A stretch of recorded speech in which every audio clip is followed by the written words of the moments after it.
Hi, I'm Dani Gasparini, and welcome to this segment of One on One. I'm joined today by John Ford, who is the Executive Director for the Peninsula Peninsula Traffic Congestion Relief. I knew I was going to get that long name incorrect, and I certainly did. Welcome, John. Thanks for joining us. Thanks for having me. Since I battered the name, tell us a little bit about what the Peninsula Traffic Congestion Relief does. Great. We are the Alliance, or otherwise known as Commute.org, and we are the Transportation Demand Management Agency for San Mateo County. So what we really are all about is trying to get people to use commute alternatives and do something other than driving by themselves in their car on our roads and our freeways in the county. So does the county fund you? No. We are funded through grants that come from CCAG, City County Area Governments, from the Transportation Authority, and from the Bay Area Air Quality Management District. Okay. We also receive a little bit of funding from the MTC as well. Okay. So the idea is to get people out of their cars and to use commute alternatives for work purposes. For work, for driving to school, for doing carpooling, any type of time that they're out on the road, using transportation, we'd like to see them use alternatives at least some of the time. Right. Doesn't have to be all the time. So we're going to get into a little bit of kind of what are some of the projects and programs you have in place today to give people an idea of what you manage on a daily basis.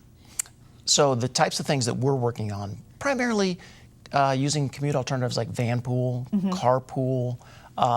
We are trying to encourage people to use any type of transit that's out there, be it Samtrans, Caltrain, BART, cycling, walking, whatever it might be that can get people out of their cars. And we're doing it for a couple of reasons. One is we need to improve the transportation to relieve the congestion, hence the name. Right. And the second is for air quality. Right. So it's difficult for people to be stuck in traffic. It's not good for the economy. It's not good for the air quality either. How long have you been in existence? Our agency has been in existence in its current form for the past 12 years. But in San Mateo County, we've had iterations of the Alliance for about 20 years. So are there metrics to show, along with Bay Area Quality Management District, that you actually have achieved some of your goals of air quality and congestion? Yes, there are. And that's something we get measured on a quarterly basis, and then we report annually back to our various funding agencies. And then every 2 or 3 years, we do surveyings to try to determine how well we're doing at actually getting the message across. And it's interesting. We are trying to drive down from that 70% mode, which is about what we experience in terms of people using their own vehicle by themselves, and trying to get that down into a lower number, somewhere in the 60s. Okay, so you had expressed just a few seconds ago sort of that marketing and that awareness piece. So part of what you're doing is advocacy and awareness to the consumer. So me as a resident saying that all these alternatives are available to you. Use them. They're easy. They're accessible. So you're kind of almost the marketing agency for some of the other public transportation agencies to say to people, look, use them. They're great. Right. We do 2 types of outreach. One is to the commuters themselves, and we use things like our Tri-Transit programs to get people to, they can get some free transit tickets by visiting our website and doing a short application, and that's one way we get to people to get out there and use these different alternatives. But what we try to do is also leverage the employers themselves. So we have an outreach team that goes out and works with all the employers in the county, and that's really, really important because once we get to an employer, that's easy access for us to get to all of those employees. Right. And surprisingly, we have almost 200,000 people every day commute into San Mateo County, and almost the same number commute out of San Mateo County to their jobs elsewhere. So we have a big job making sure we get to the people who are commuters within our county, and also then those employers that are employing people who are coming into our county. Right, and I think our viewers, it's interesting to note that a lot of times when there's a large development that's happening within the city or within the county, they look to your agency to help that corporate development come up with a transportation plan for its own employees, because each city is very in tune with ensuring that they're not adding to the congestion that already exists. So it's a great partnership, and your agency has been great in helping companies like Facebook, when they come into Menlo Park, develop these transportation plans for their employees. That's correct, and it's something that Facebook's a great example of a company that we work with very closely to make sure that they have all the tools at their disposal to make sure that we can mitigate any type of traffic and congestion. It's going to happen. Right. That's part of the the cost of having businesses in your county, which is something that we all need and want. But we also just need to figure out how do we make it easier for them to get to their place of business with the least amount of congestion for everybody else. And I know that, you're sitting in your desk at the end of the day and you think, we finally have got the solution, and then BART goes on strike. Yes, that was... Tell us about that life. It was... the good news is we had a little bit of advance warning. We knew it was coming, so we were able to make some adjustments. In our county, we're not totally dependent on BART like some of the other counties might be.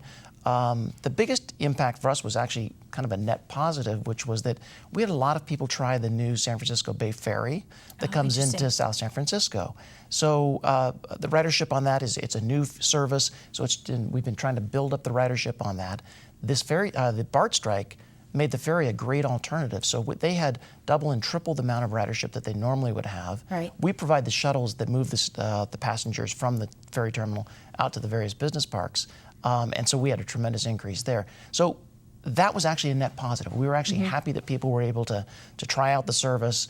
They had capacity. People weren't being turned away on that particular route. We had other routes that, for our shuttles in some of the other parts of the county that are served by BART, that definitely we had a decrease in ridership simply because the BART wasn't there.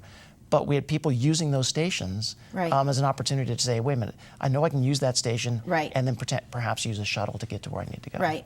I'll have to tell you one other positive that maybe perhaps wasn't even a realized byproduct, but bringing off the grid and those food trucks to the train stations has opened up my world to think about commuting, because I figured if that lobster roll truck is at the end of my commute, I am in. It's one of those hidden benefits of using public transit. Right.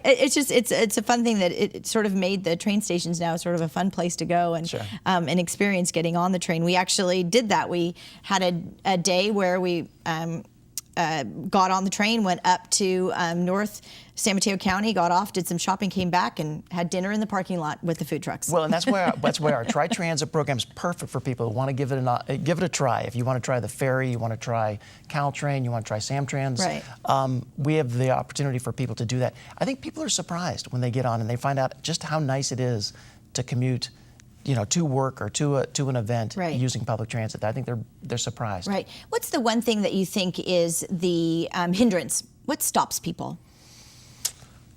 I think it's that fear that what's going to happen if the transit breaks down in the afternoon or in the morning, or if I use a public transit mode and I can't get home, or if I need to get home in an emergency situation. So that's probably the biggest concern. We have a program called the Emergency Ride Home program that tries to mitigate that, so that if we're working with an employer who has employees who use public transit and they find out that they have an emergency situation, a medical situation in the middle of the day, they need to leave work, we actually step in, can help provide taxi service for them to get back to where they came from, and that cost is picked up through the Alliance and the employer themselves. So that's one of the things that helps us try to get people to use it on a more regular basis. Again, we don't need people to use public transit 5 days a week or 6 days a week. We need them to use it several times during the week, and that will really help everybody. Yeah, I think that's a great point, that even getting out of your car or sharing a car ride once a week, it doesn't have to be all or nothing. That's correct. It can be baby steps.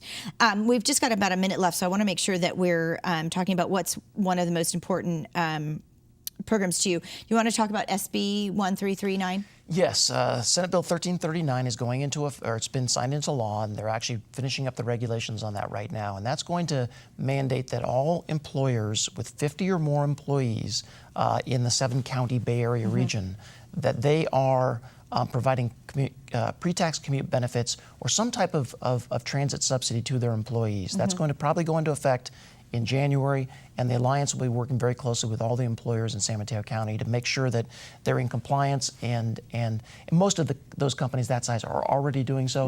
But this is going to really help. I think it's going to be something that's going to help the employees and the businesses. Well, John, thanks for joining us on One-on-One, and I think the advice to our viewers is just go to the website. If you have any questions about transportation within our county, just jump on there and ask some questions. So thanks again for joining us. Thank you very much for being here. And we'll see all of you next time on One-on-One.